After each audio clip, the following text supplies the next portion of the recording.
à travers l'Auvergne, à Bécane. Donc c'était pas à Gravel, c'était à Bécane. La Bécane était peut-être le Gravel d'aujourd'hui. Ah, je pense sincèrement que quand Voilà. je l'ai lu, donc parce du que coup, c'est pas à vélo, c'est pas à vélocipède, c'est pas à bicyclette, c'était à Bécane. Donc ça a un petit côté poétique, plus avancé que tous les termes qu'on vient d'employer. Bécane, de la Bécane au Gravel.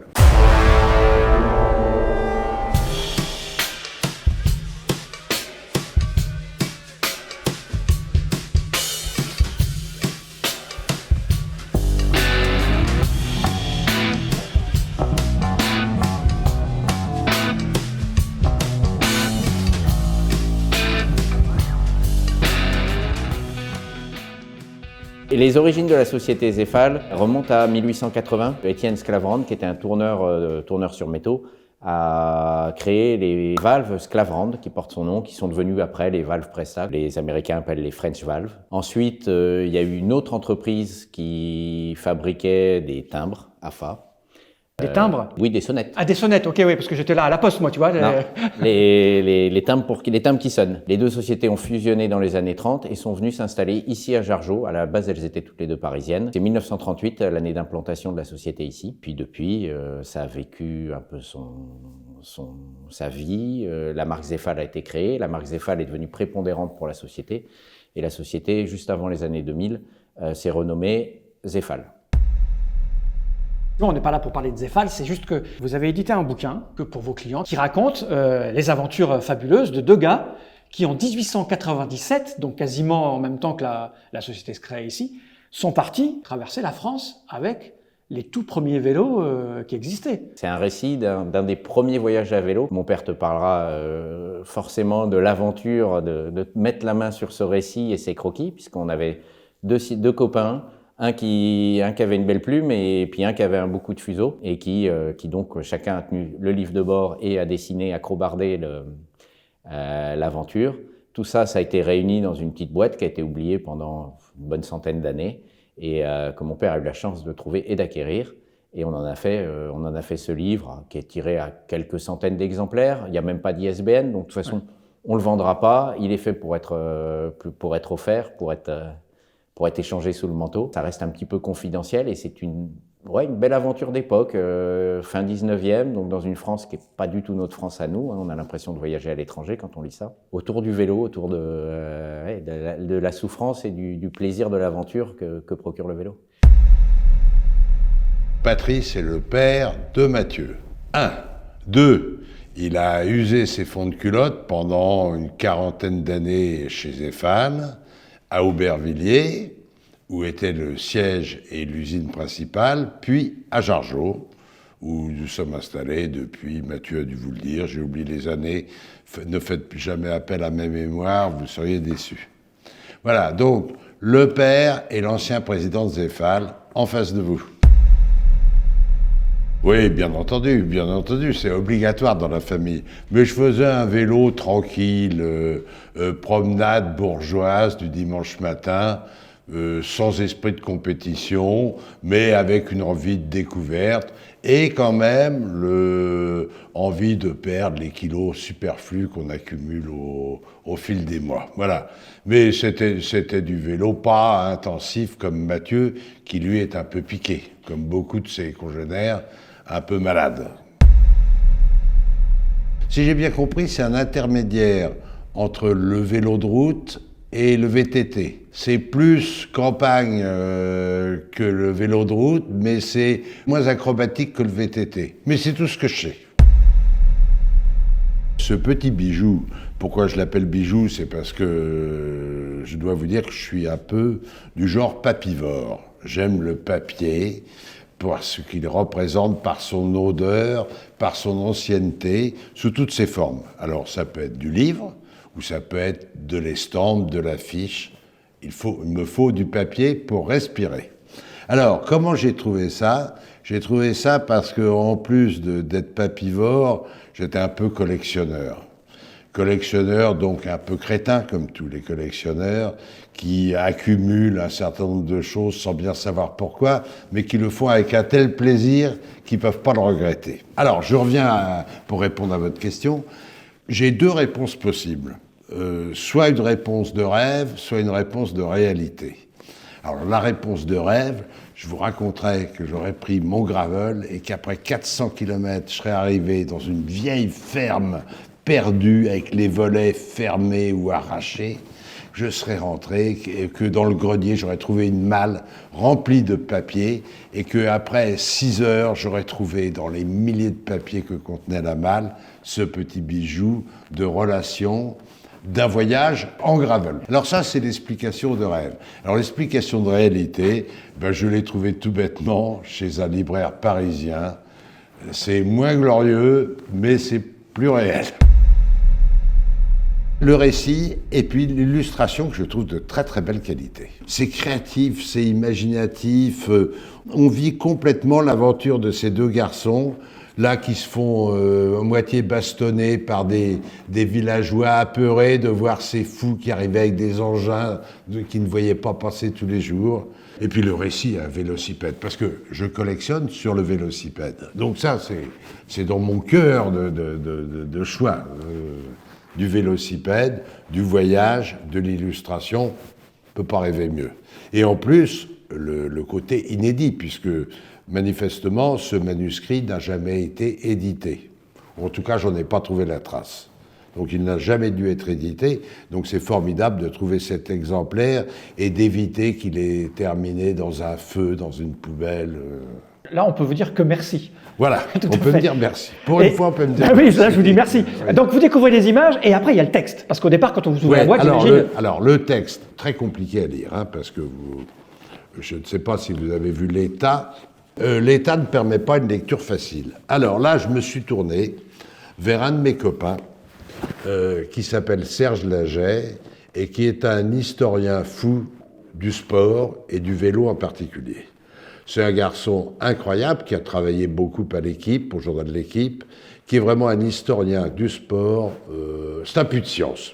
Il sait tout, de l'âge de la concierge d'un champion d'athlétisme jusqu'au moindre détail.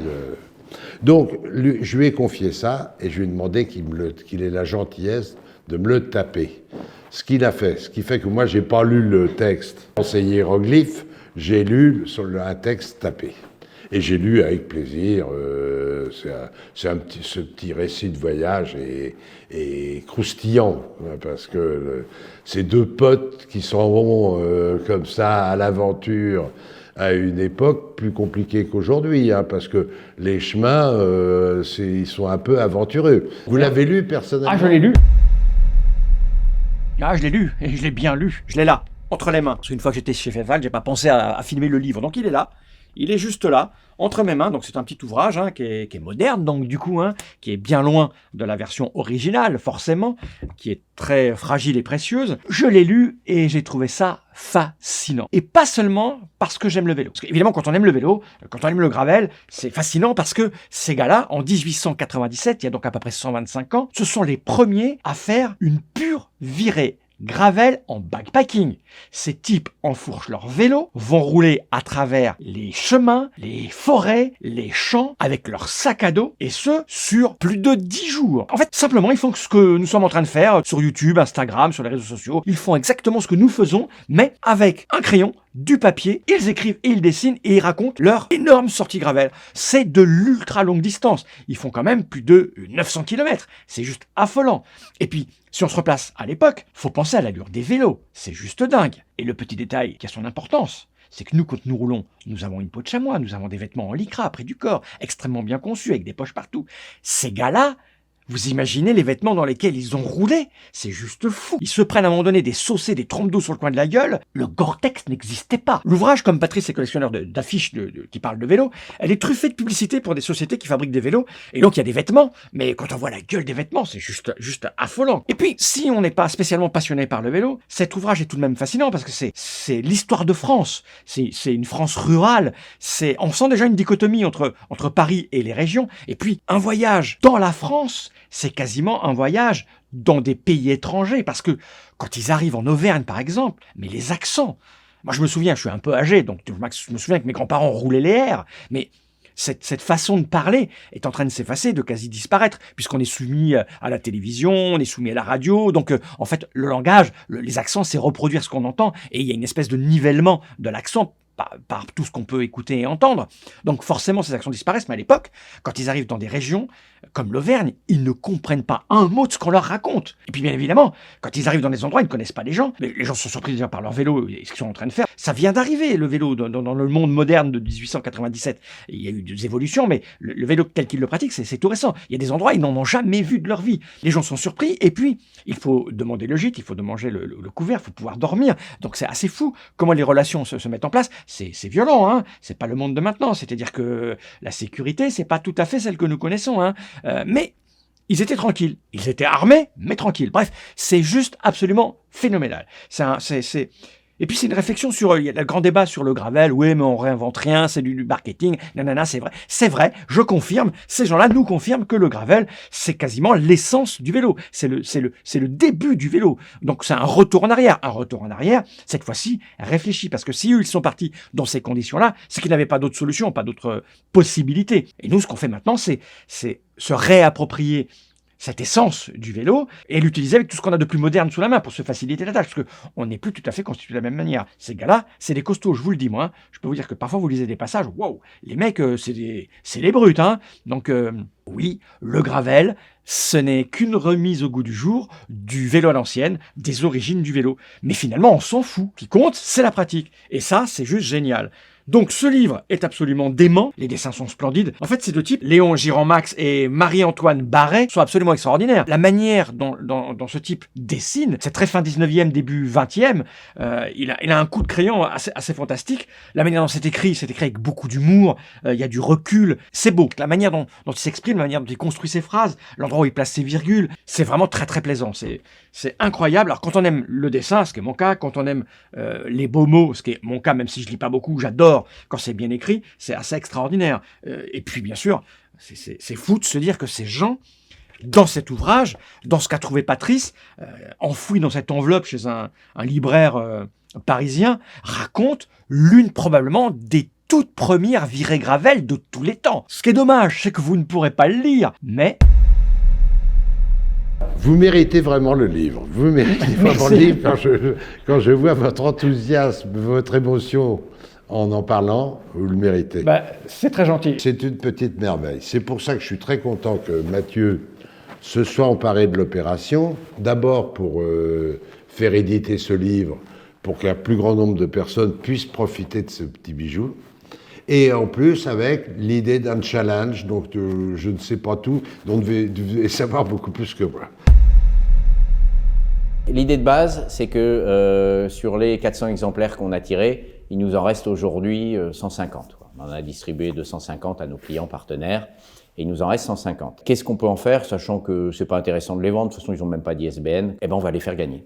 On va les faire gagner, mais pour les faire gagner, il faut le mériter, le bouquin, donc il faut le gagner à la pédale. Nous allons proposer une trace GPX, un tracé, qu'il va falloir respecter, un tracé qui emprunte à la fois des routes et à la fois des chemins, tu me vois venir, un tracé gravel, entre Melun, où le vrai lieu de départ de leur randonnée, puisqu'ils ont pris le train entre Paris et Melun, et leur arrivée à Nîmes, et ceux qui suivront la trace, qui nous le prouveront, auront gracieusement le bouquin envoyé par la poste. L'inscription challenge complètement gratuite, le départ libre. Il faut juste s'annoncer un petit peu avant, communiquer un petit peu avec nous, parce que on aime bien aussi savoir qui vient sur notre challenge. Et après, prouver qu'on a suivi la trace avec sa trace GPS. Et puis on reçoit par la poste ce magnifique ouvrage. La trace aujourd'hui fait 940 km. On est encore dans des petits ajustements. Elle fera entre 900 et 950. Dénivelé positif environ 10 000 mètres. Ça se fait on va dire en une semaine. Eux, ils l'ont fait en 10 étapes. 10 étapes et un jour de repos. En 1897, quand on voit la gueule des vélos. Ah oui, c'était des sportifs. Quand on lit le bouquin, on se dit quand même c'est une autre race d'hommes quoi à l'époque. Il y a des étapes qui sont dantesques. Nous, Quand j'ai reconnu pour faire le challenge, j'ai reconnu l'étape où il passe au plomb du Cantal, donc il passe en haut du plomb du Cantal.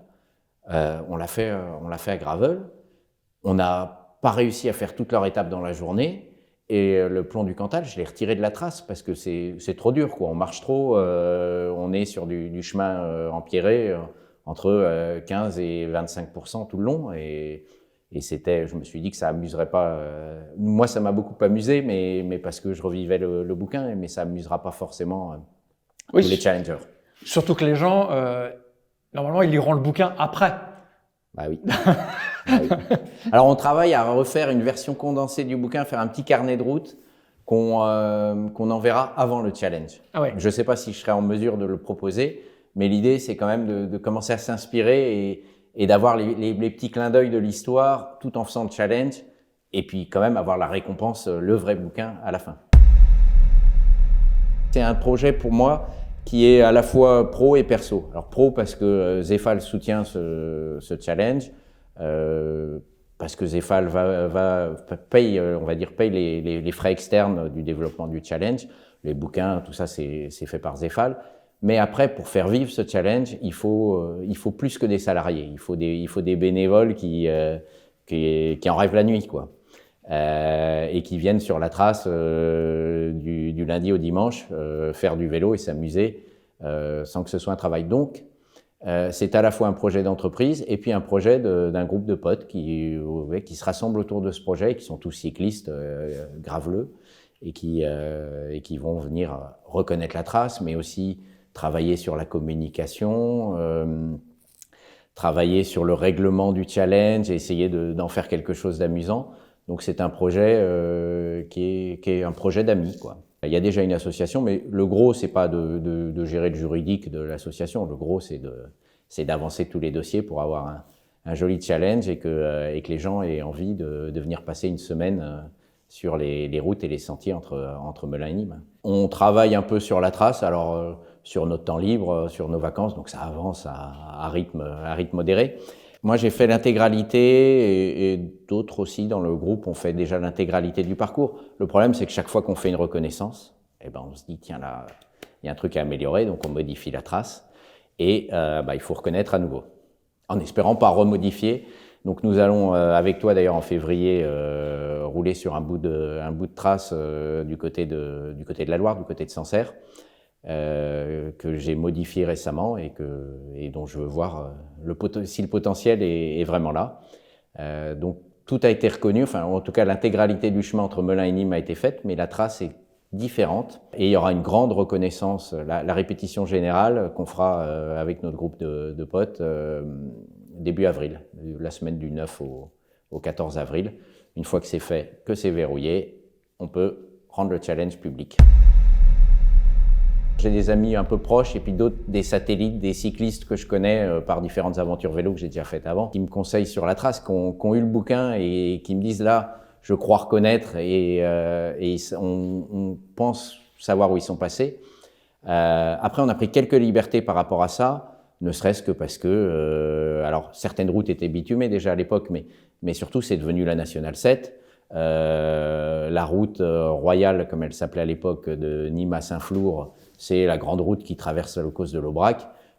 Tout ça, c'est des trucs qui sont pas très amusants à prendre, même à vélo de route. Enfin, c'est dangereux, c'est pas amusant. Donc, on a pris quelques libertés pour garder l'esprit gravel et proposer des belles pistes roulantes et quelques passages accidentés. Même si on a retiré le plomb du Cantal, on a remis quelques montées. Il y a la montée Laurent Jalabert à la sortie de Mende qu'on va prendre alors qu'on pense qu'ils l'ont pas prise, mais ce serait dommage de la rater. Faut être sportif. De toute façon, ça correspond un peu à l'esprit gravel, qui est le vélo tout-chemin du sportif. Faut pas faire ça comme sa seule sortie vélo de l'année. Mais c'est quasiment familial quand même. Alors, il y a quelques passages peut-être un peu ardus, et on va les garder. Mais en une semaine ou en 8-10 jours, c'est accessible quand même à quelqu'un avec un minimum d'entraînement. Nous, la reconnaissance, on a prévu bikepacking. Donc on aura le duvet, le bivy, et si on trouve pas de lieu où dormir, on va aller un peu dans le même mode qu'eux. où quand ils arrivent le soir à la tombée du jour, ils cherchent, alors ça n'existe plus de nos jours, mais ils cherchent les enseignes où il y a marqué auberge, qui sont en fait des maisons chez l'habitant, du Airbnb de l'époque, quoi. Et donc ils se posent la question de où ils vont dormir quand ils sont arrivés. Nous, on va faire un peu pareil. Donc on va dire, on va reconnaître, et vers le coup de 16-18 heures, on va se projeter sur là où on compte arriver, et on va commencer à s'inquiéter de là où on dort. Et si on ne trouve pas, on a le matériel dans les sacoches. Donc mode bikepacking. Pour les challengers, ils font comme ils veulent. L'idée c'est la liberté, c'est le vélo, c'est le gravel. Bon voilà, vous savez à peu près tout, mais je risque de revenir sur la question parce que, évidemment que la petite bande là, c'est mes voisins, Jargeau c'est qu'à 20 km de chez moi, et je vais aller faire un repérage avec eux, je vais partir avec mon gravel, je vais amener mes caméras, donc on va reparler de ce challenge. L'ouvrage est fascinant, l'idée de pouvoir mettre en place un challenge, c'est aussi très intéressant. Alors évidemment, c'est sponsorisé par la marque Zefal, vous avez vu l'histoire, il ne peut pas en être autrement, mais c'est pas le propos, j'espère que vous l'avez bien compris. C'est vraiment un propos de passionné, c'est des gens qui aiment le vélo, et au-delà d'aimer le vélo, vous l'avez vu, hein, Patrice, c'est quelqu'un qui aime le papier, qui aime la littérature, qui aime le livre, qui aime la collection. Donc on est au-delà de tout ça, hein. On n'est pas là pour vous faire acheter des pompes Zefal. D'ailleurs, j'ai pas de pompes Zefal.